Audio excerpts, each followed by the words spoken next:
soldiers. I link this to this development today because he's going to commit more soldiers to the region, up to 600 of them.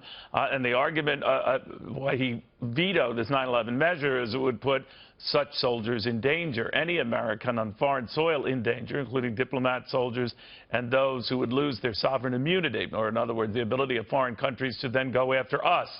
Alice Hoagland was looking and weighing at all of this very, very closely. She lost her son, Mark Bingham, on Flight 93, famously the flight that crashed outside Shanksville, Pennsylvania. Alice, I always hate to get together with you under these type of circumstances, but it is what it is.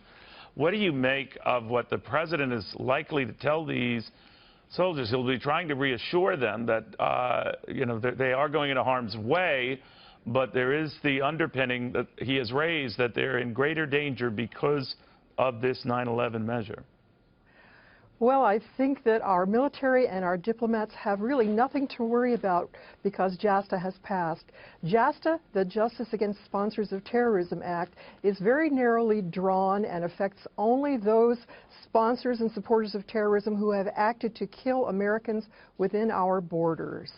So you've tried for years, there's been many other brave and very resilient family members for this day, just to go ahead and have the opportunity to Yes. bring Saudi officials, Saudi business types, anyone that can answer your questions into court. Now, the Saudis, they don't have to do that. So I'm wondering what happens, or what would you do, or what would your colleagues do if they simply refuse? That's a good question. I'm no legal expert, but I do know that American families of people who were killed on 9/11 have a better footing in court now that sovereign immunity is going to be set aside for the very likely perpetrators of 9/11. There's a very good reason why 15 of the 19 hijackers on 9/11 were exactly Saudi nationals.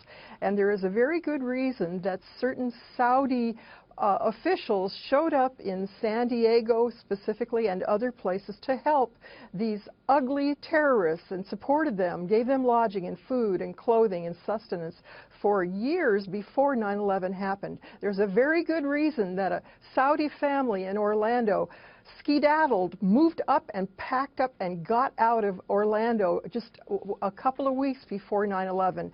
In other words, there was certain intelligence abroad long before the first airplane, Flight 11, hit the North Tower on 9/11. And it's just dreadful for us to review the facts and realize that for too long there have been people within our midst who mean to harm us, and there is a supposed ally of the United States that is truly and will be proven in court to be very bloody-handed.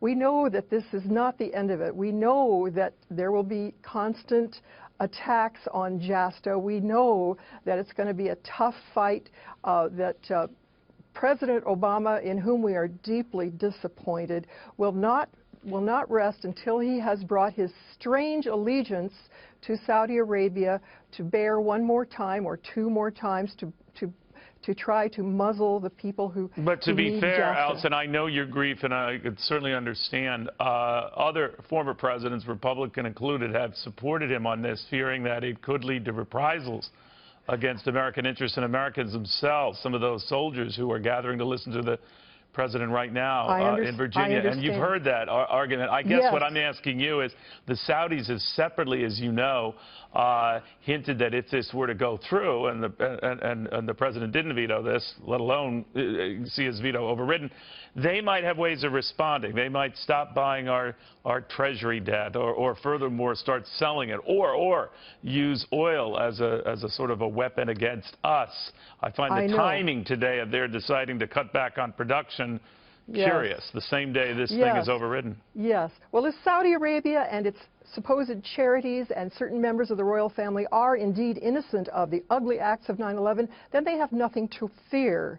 If they are not, they are doing a very ugly job of making sure that the 9/11 families do not have their day in court.